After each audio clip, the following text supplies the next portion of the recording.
All right.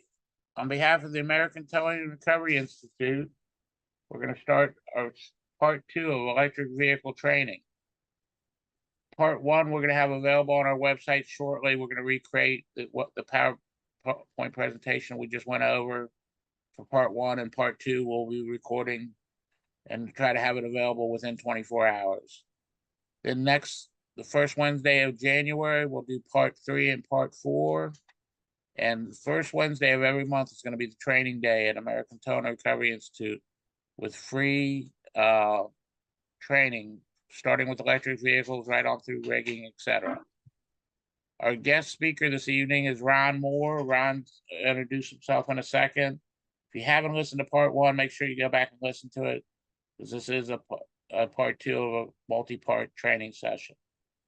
Ron, would you introduce yourself to the group for me, please? So my name is Ron Moore. I live in Plano, Texas, which is a suburb of Dallas, in the Dallas-Fort Worth area. My background is not in tow and recovery. My background is as a retired firefighter, fire chief, training officer as well. Ron and me have been working together for about 20 years when the NFPA established a standard for firefighter and tower cross training. And Ron and me also Ron has been a tremendous source of information, starting with hybrid vehicles, following through to electric vehicles. And he's prepared this presentation with towing and recovery and firefighters in mind. My towing and recovery friends, pay attention, because a lot of the things he talks about, construction of the vehicle, are things you're going to need to know as we start having to hook onto these things and whatnot. So Ron, I'm going to kick it off to you, if you would, please. So what you see on the screen now is a 7-step electric vehicle lockout tagout protocol. If your agency or company, a department has a response procedure for you to follow, make sure that it addresses at least these 7 key points. These are 7 key points that are addressed in all the different types of electric vehicle training. And in item 1, where it talks about XEV, it talks about whether it's a sedan, whether it's a SUV, whether it's a CUV, whether whatever type it is. XEV is what the industry uses to talk about generically. It can be any of those. So all the 7-step process always starts, no matter if it's National Fire Protection Association training or training from an individual at a company, a mechanic in a garage, training from a manufacturer. They all start with step 1, identify, go down through stabilize, get in. Then they want you to put it in park and set the parking brake. We'll talk about that for step 4. They want you to then turn the ignition off. We'll talk about that. And then between 6 and 7, I want to draw a special attention, because in the fine print, the manufacturers that really have their act together talk about, hey, this is an electric vehicle. You may want to use the electrical accessories. So door locks, windows, hood releases, hatchback releases, they all work on the low voltage, which is what item 7 is all about. So we'll talk about between item 6 in our protocol and item 7, we'll talk about there is an opportunity there to use electrical accessories. So this is the 7-step generic process that will get you and your personnel at an incident through the scene if you follow these 7 steps in this order. How about now, Ron? Yeah, this is good. So this is an advertising photo of 4 out of the 5 currently available Tesla models. I'm just using Tesla as an example because I have this ability to get this photo. From the left to the right, the Tesla Model S, as in Sam. The red one is a Tesla Model 3, the Model 3. The white one is a Tesla Model X. And then the blue one over on the far right is a Tesla Model Y. So here's 4 electric vehicles from the same manufacturer. The 5th one we're not showing, which is now available, is a Cybertruck. They haven't come up with a picture yet. The issue is why I need to not only recognize that it's Tesla, but I need to come up with the exact model of the vehicle, whether it's an S, a 3, an X, or a Y, is because each each has different emergency procedures for handling that vehicle post crash, post fire, or disabled type vehicle. That's Next part of the slide. reason, that's Go part of the ahead. reason we came up, that's part of the reason we came up with the app, Mhm. to help identify the different information you need for the different model vehicle, year model, etc. So all four of those Tesla vehicles that shown in this advertising photo have the corporate Tesla T at the front and have the corporate Tesla T at the rear. At the most, the only other exterior badging may say dual motor, which simply lets you know that it has a motor for both front wheels and a second motor for both rear wheels. It tells you that it's a Tesla, but it doesn't tell you that it's a Model S or a Model X, for example, which are two completely different emergency procedures for dealing with them in a breakdown or in a crash in a fire situation. You better get used to VinFast as a responder going out on the scene. You better get used to VinFast, the VF8. Look at the V, that's all, not the license plate, that's just put there for the promo photo, but the V, this is a manufacturer that's now selling in the United States. VinFast is from Vietnam. This is BYD. This is a manufacturer also now selling in the United States. It's from China, BYD. These are brands that responders may find in a crash damage, disabled, broken down fire situation, for example, a BYD vehicle. They have, BYD, I think, has 3 of them. This is China, South Korea, Japan type situation, Vietnam situation. So this is one of the reasons that our app has over 700 different vehicles. There's a lot of different manufacturers that I have never heard of before. And I have been pointed out by our in-studio producer, I haven't even mentioned the name of the app that's sponsoring this program. It's ev-clever.com. First, everybody that's watching this, we're going to send you an offer for the first 30 days free. Sorry for a commercial interruption, Ron. Go ahead. Now, as far as identification, which is step 1 of the 7-step lockout tagout, the manufacturers will tell you, well, hey, you responders at the scene should not have a problem determining that the crash damage or the broken down disabled vehicle or the fire damage vehicle is an electric vehicle because it has no open front grille. Well, that's very simple. The large picture of the Tesla Model 3, it's very obvious that the front grille is closed. But the difference between the reality that we have as a responder to an incident out in the real world and the difference in the reality of a showroom salesman is your showroom is in pristine condition, and out in the real world, we may find a vehicle that doesn't even have a front end due to damage or due to broken down. The reddish color upper right photo is a Volvo XC40 called the XC40 Recharge, which is an electric vehicle. That's also considered no open front grille. It might be hard for you to even determine that, but that's one of the things they'll throw back at us as responders. It's the difference between our real world as police, medical, fire, rescue, tow operator, and the real world of the showroom. Now, one of the other identifications that they'll throw at you is, well, hey, you should just lay down on the floor and realize there's no catalytic converter, there's no exhaust pipes, there's no muffler. Yeah, there aren't, but this is a Nissan Leaf, which is a full electric vehicle. In order to see underneath this vehicle with tires fully inflated, no damage, sitting on a flat surface, I need to literally be on the ground, which is a very unsafe situation for us to physically be in at a real world incident. So you have to agree with them that there is no catalytic converter, no exhaust system, but it just might not, that's their reality, and we're talking the real world. Now, the Nissan Leaf, for example, the red one that you see in the upper left, the badging is on that vehicle. It doesn't in any part of the exterior of the vehicle say that it is electric. It says zero emission, or it says Leaf. The ID dot 4 down below that, the lower left, ID dot is the code used by Volkswagen for electric vehicles. ID4 is a very popular Volkswagen electric SUV vehicle.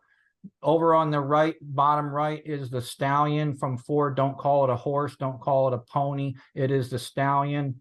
And what they'll say, depending on what the enthusiast ordered, the Stallion can be an illuminated Stallion. Upper right is a tough one. Usually when I run a seminar, it's the least recognized. That is those two right angles that face each other. That is what you get at the corporate front and corporate rear badging on a vehicle called a Polestar, Polestar, Polestar 2. That's it. It's a derivative of Volvo Polestar. And then the one in the middle that is on top of everybody is the Tesla corporate T. Right now, the leading electric vehicle manufacturer worldwide is Tesla. The leading hybrid vehicle manufacturer worldwide is Toyota. That may change as months go by, but right now Tesla leads the electric, and Toyota with the Prius leads the hybrids. So this, and then, oh, I'm sorry, next slide is good. Then this is a lady at the Ford F-150 Lightning plant doing quality check. You can open the cover door. This is the only vehicle I know of that has a cover door on the right side, as well as this cover door that you see here on the left side.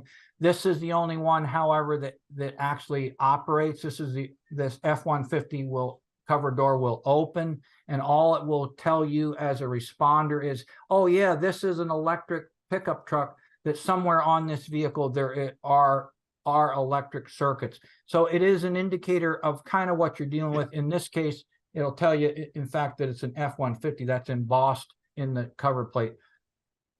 Way back by the rear taillight on the rear quarter panel is where the only other additional badging is present on this particular pickup truck, where it says Lightning, the word Lightning on each side. Now, when you open a cover plate or cover door, you'll see this receptacle. This is the type of receptacle. This happens to be on a F-150 Lightning pickup truck. So you see this cover door. It still doesn't tell you the make or the model of the vehicle. It tells you that you're dealing with an EV, an electric vehicle, not necessarily where the battery is or how the vehicle is built, where the vehicle is strong or where it is weak. That's what the ERGs and the rescue guards are all about.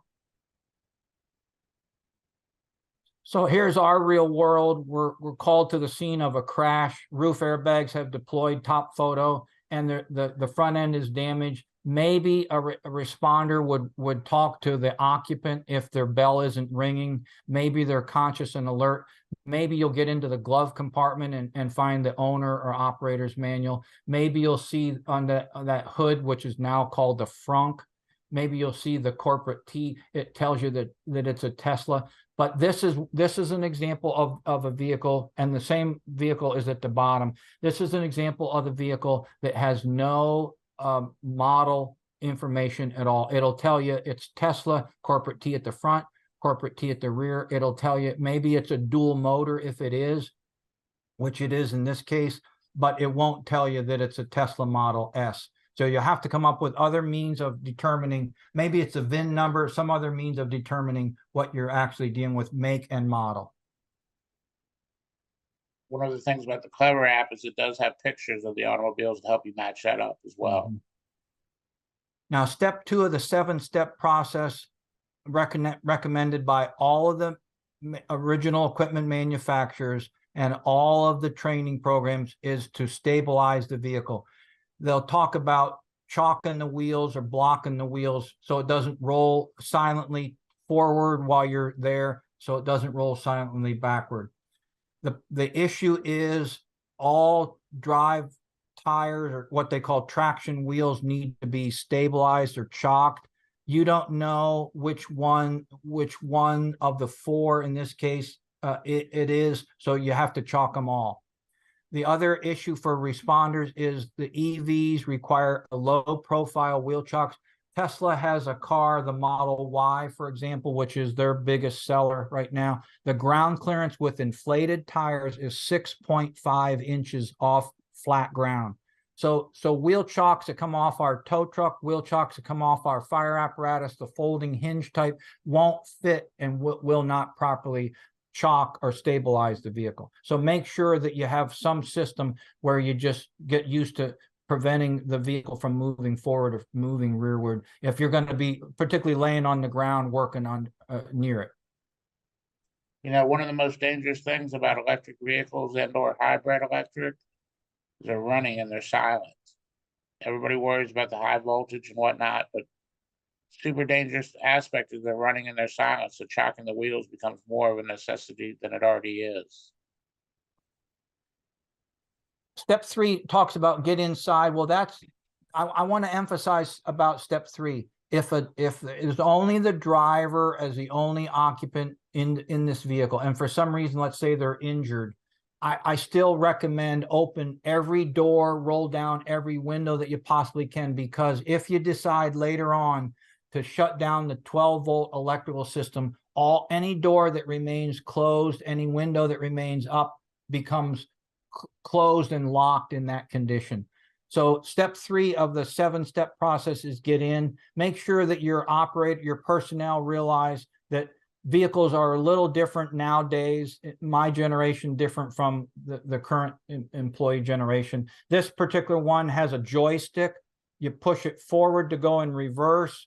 You pull it backwards to go forward. And then the P, which in this particular car has the little indicator light, is for the parking brake. I don't think your operators will have any problem with step 5, which is shutting it off, turning the ignition off, because it may be an ICE vehicle, or it may be an EV, or it may be a hybrid with that keyless power button to turn off. So I think that's something that they'll work with. Getting in is going to be a bit of a challenge. Putting in park. I want to mention one thing about the parking brake. If I'm talking fire department for a moment. If a firefighter is a little too aggressive and does what we are trained to do on ICE vehicles, and this firefighter goes on their own and kills the 12-volt battery. If the battery, the low voltage is shut down before the vehicle goes into park, you can push the button all you want, you cannot put it in park. If the parking brake, like you see, is set and then you kill the 12-volt power, it will stay in park. So the key for the person in charge of this incident is knowing if you're going to set the parking brake, it takes the low voltage, which in most cases is 12-volt power, to accomplish that task. Turn the ignition off is step 5. Step 6 is when you turn the ignition off, things inside should start to go dark. So Ron, if I had a vehicle that wouldn't turn off, wouldn't shut off, I push the power button, released it, it doesn't turn off, what should I do? One of the things that is in the fine print, it's kind of like a universal default code. If you push that power button that is to the right of the steering wheel on every car except Jaguar, if you push that button and nothing happens, press and hold 3 to 5 seconds. It's kind of like a universal default code. It will tell the system, hey, there's something wrong, let's shut down. So that's one thing to try. Before you get inside, remember step 2 has already been accomplished, which is chalking the wheels, so it's not going to roll forward. So turning the vehicle off by press and hold may be the next thing that you would try.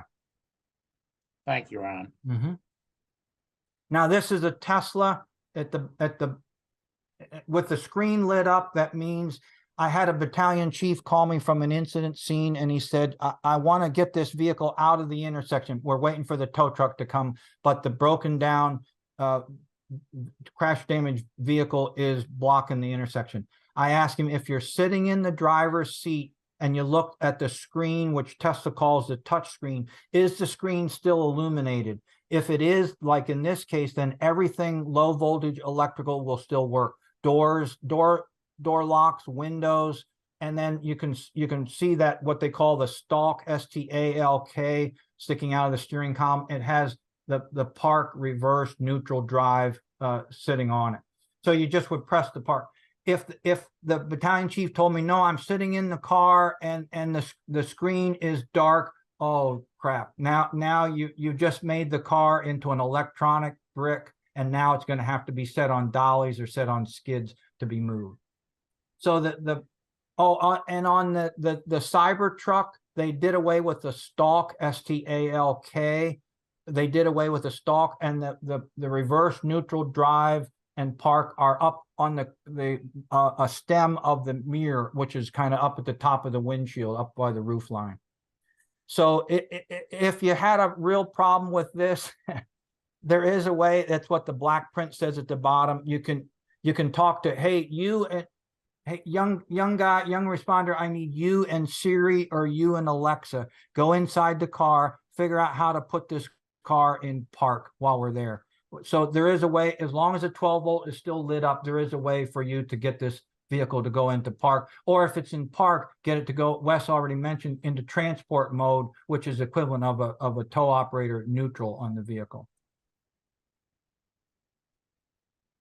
Now, one of the things that you should ask about based on a Pennsylvania incident is ask about the key. It may be like in the upper left, it may be a physical metal mechanical key.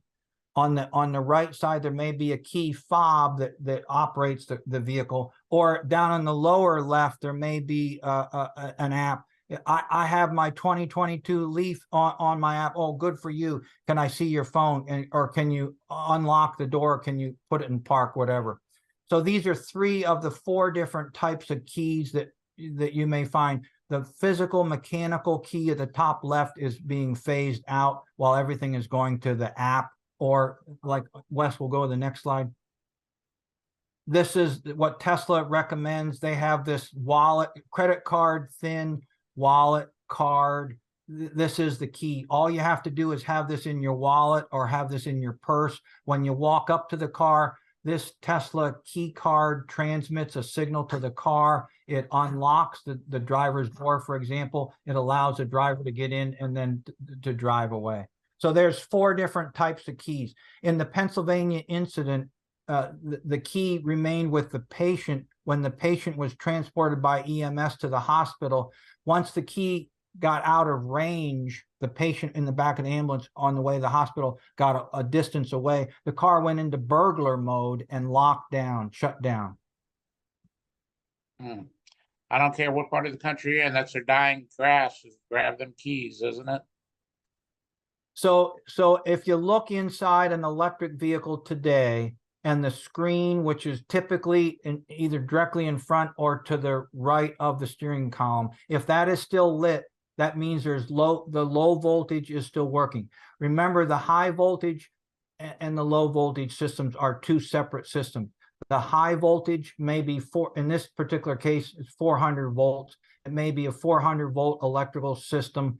The contactors that allow that electricity to come out of the high voltage battery and flow throughout the vehicle are held closed by the low voltage 12 volt.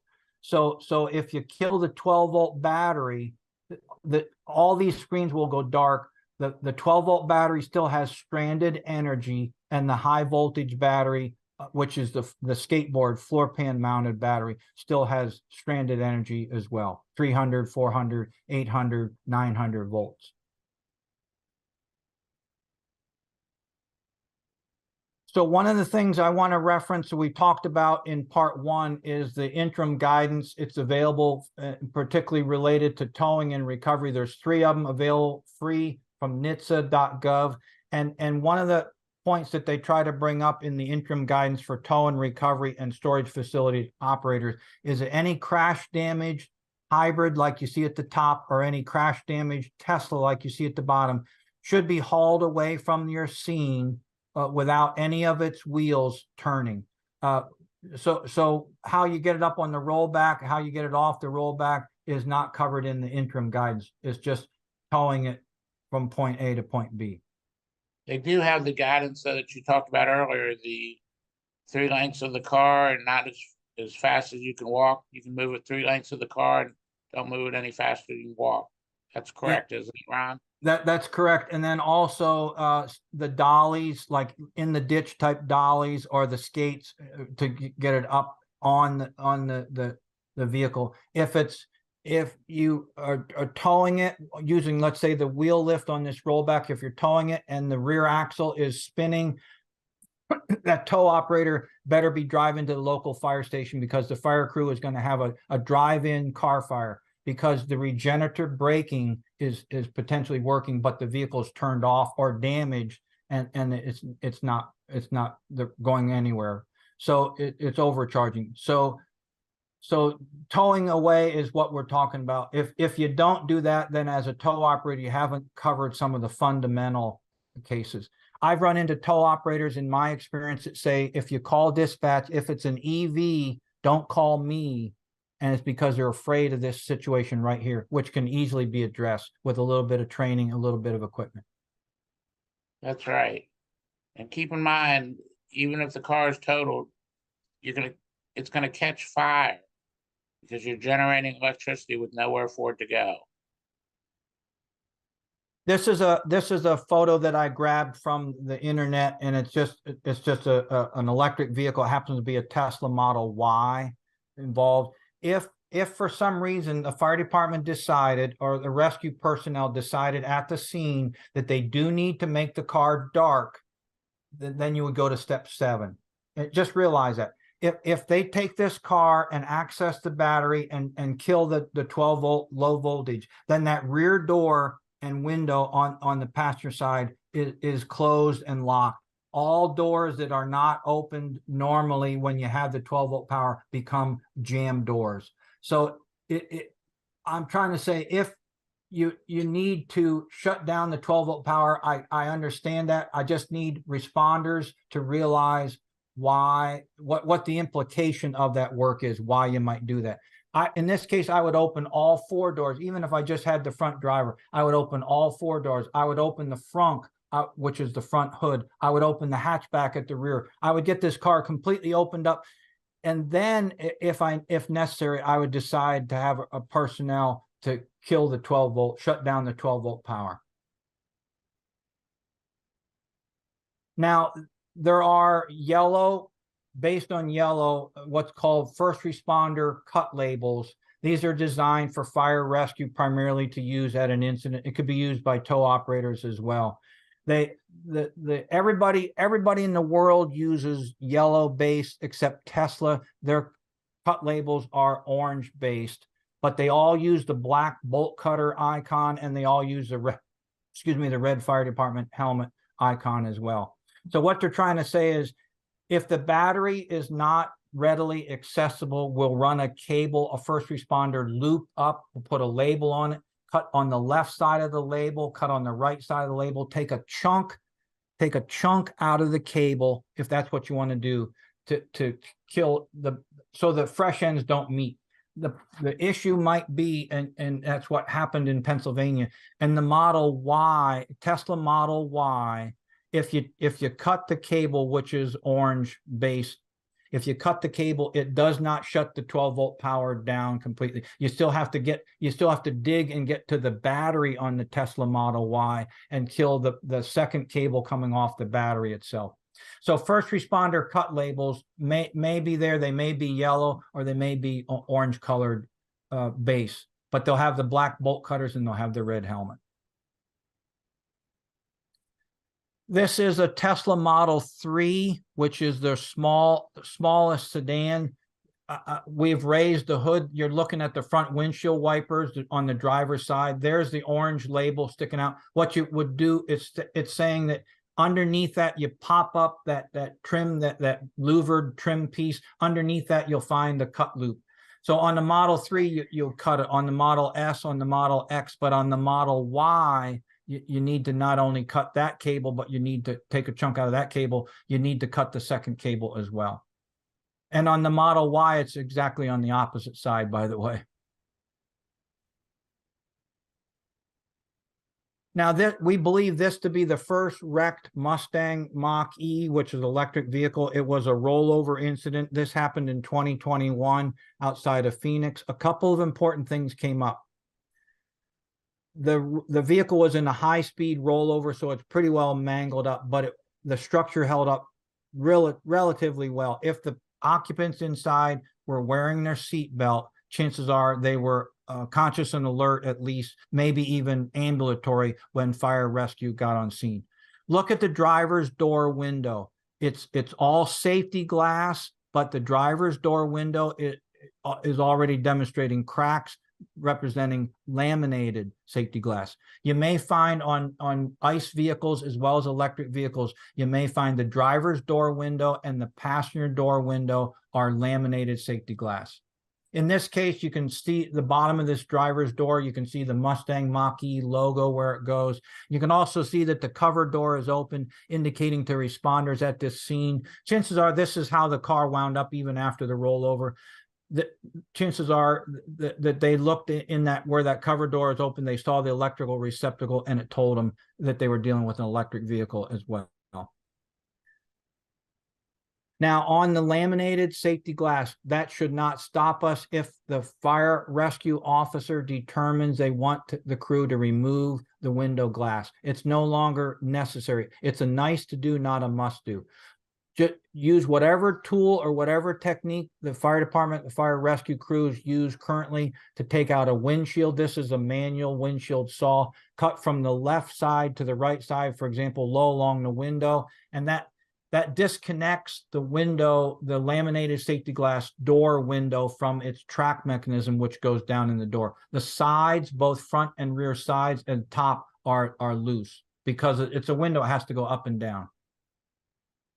So once you cut the bottom of that glass, grab that pane of glass, and that entire piece of laminated safety glass can come out. You may find it on all four windows. For example, even the rear window on an Audi. You may find it on the driver's door window, on the passenger door window, on most other vehicles. I'll call them normal, but most other vehicles. For fire rescue, we used to always train that you take out the window of a door that you're going to force open. With laminated safety glass, it may no longer be a requirement for fire rescue. This is the schematic that is available on the app or by looking at the ERG or looking at the rescue card. The teal colored is where this Tesla electric vehicle is ultra high strength steel. So if my rescuers decide they want to cut the B pillar for some reason, I can look at the schematic and I can say, well, from the roof line to down to the rocker, all that B pillar is ultra high strength steel. The A pillar, all of the A pillar, lower and upper A pillar, all of the rocker is A pillar. In fact, the diagonal lines indicate what's called collision beams that are ultra high strength steel inside the door. This is a Chevrolet Volt, V-O-L-T. One thing I want to mention, the difference for fire rescue, just for a moment, the difference between the ICE vehicles that we train on out back of the firehouse or at the training academy and the vehicles that crash tonight, real world, is in this particular case, they went on the driver's side of this electric vehicle and they did a dash roll. Now, maybe your department does dash rolling. Maybe your department does dash jacking or lifting. It really doesn't matter. The key is different from what we're used to with the ICE vehicles. That bottom of the A pillar will not tear like we're used to. So if you want that lower A pillar to let go, like what you do in a jacking situation or in a rolling situation, it needs to be completely cut like a box. And also, if you look at the base of the B pillar, the base of the B pillar was cut down to about the level of the seat, because then we avoided the thickest, most reinforced part of that B pillar, and it becomes a very nice push point or anchor point for a spreader or a ram that may be moving the dash forward. Cutting the upper A pillar up near the roof rail is not an issue at all. The metal is a little bit lighter, although it still may be ultra high strength steel. You can take a chunk out of it. You need to make more than one cut in that upper A pillar so that the cut pieces pass each other as the dash is moving. So there's the cut in the lower A pillar. It has to be completely cut. It will not tear. It'll shut your tools down. And it's hard to justify why you spend all that extra time and extra energy to cut a B-pillar down level with the rocker when the patient is on the driver's seat and you're going to put a longboard under their butt anyway. You're not going to need that lower 12 inches, which is where the seatbelt pretensioner and all the reinforcement, where it pyramids and gets thicker and fatter. So there's two good updates, the difference between new car technology, whether it's ICE or EV, and that we train on, and the real world today.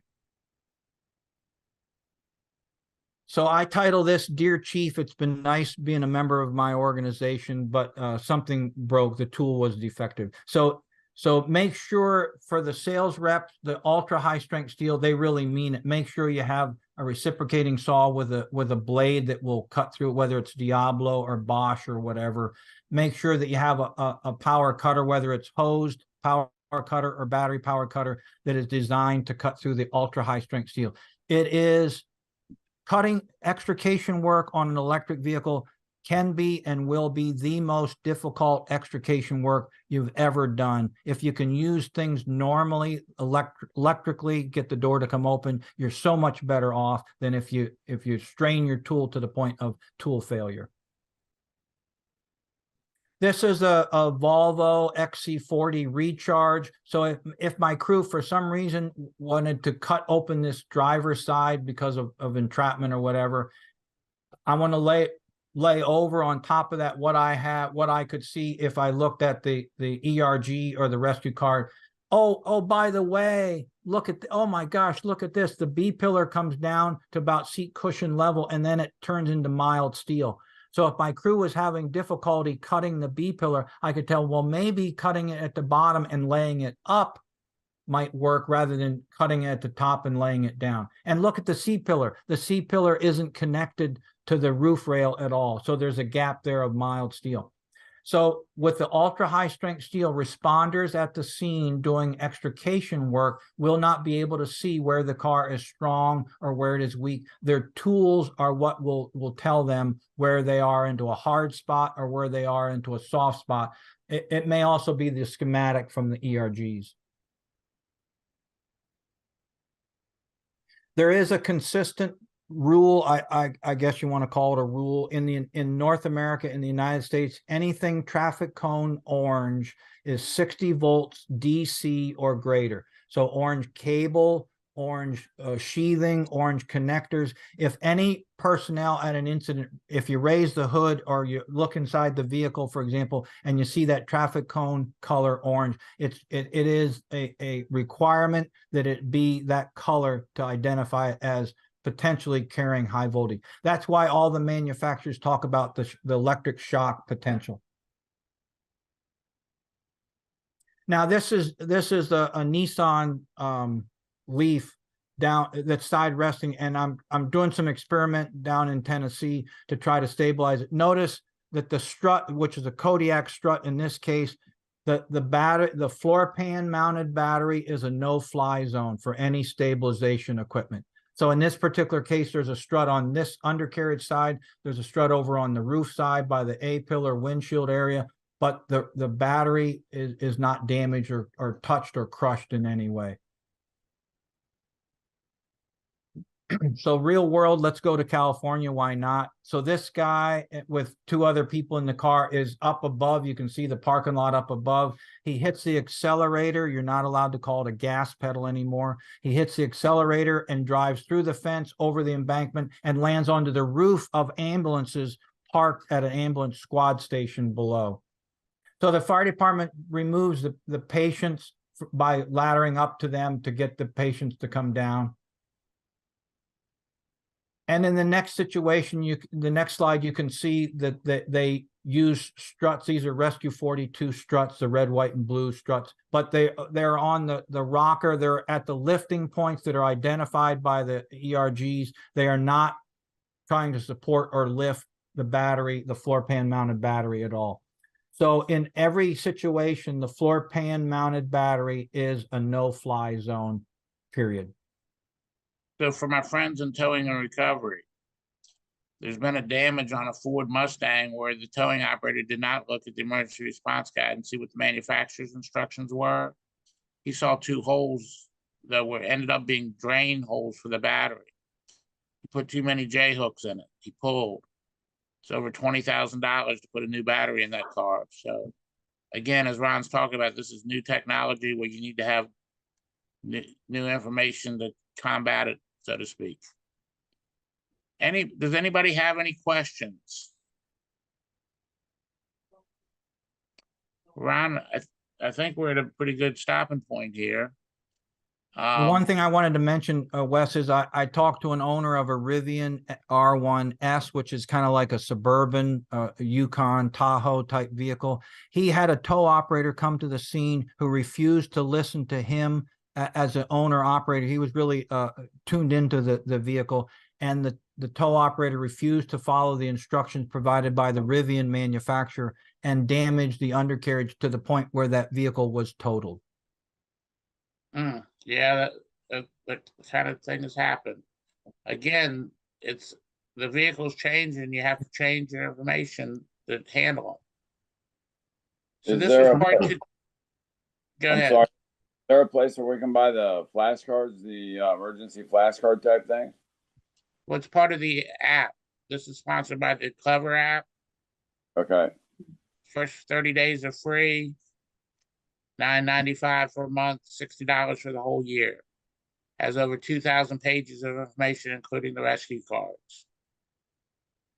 Okay. So that's the best answer I've got for you, sir. That's Everybody's fine. gonna get it. I'm sorry, go ahead. That's fine. So I was looking to make sure they were all on there as all, or if we could buy them individually. I don't know of a way to buy them individually. Everything that the manufacturer is put out on their websites is what we've captured, and we're actually going back and asking them, approaching the manufacturers if there's a hole they left blank in their emergency response guide. Also, especially my towing friends, if you see something that doesn't seem correct, reach out to us in writing, let us know, because I'm going to spend time challenging the manufacturer on some of this stuff if that needs to happen. So thank you, sir. Any other questions? Yeah, you'll send us the link on the app in a day or so, or? Tomorrow morning, it's going to be one of the first things they do when they get in the morning. Okay. And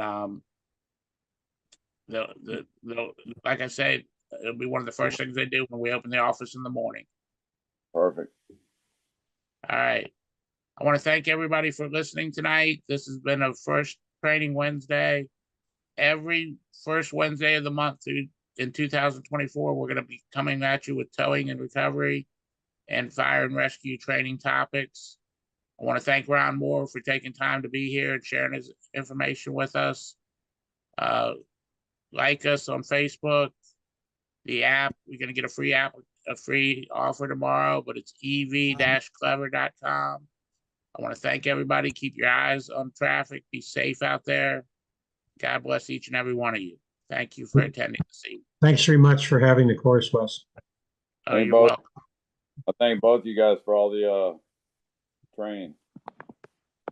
Thank you. Appreciate it. And again, first Wednesday of every month, we're going to make this a regular thing. What do y'all think? 2 of these back-to-backs enough? A third one would be too much, wouldn't it? Yes. Yeah, okay. That's what we're thinking too. We debated whether it's 2 or 3. For the first Wednesday in January, I believe it's January the 4th, we'll be back with part 3 and part 4. Give us a couple days. We're gonna this part 2 we recorded. Part 1, we've got another place I can source that presentation with answers. So we're gonna get part 1 and part 2 on the website. Give us a couple days. This is our first time doing this, but we'll have it up in a couple days for y'all. God bless everybody. Just send it. And I guess I'm gonna find out how to end this thing. My first time as well. Appreciate everybody though. Wes, this is Ron. I'm just going to hit the red leave button. So see you later. Thank you.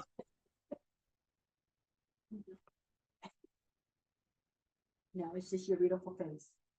That's all I'm saying. No, I'm going to There's a red button down at the bottom, it says leave. I got one.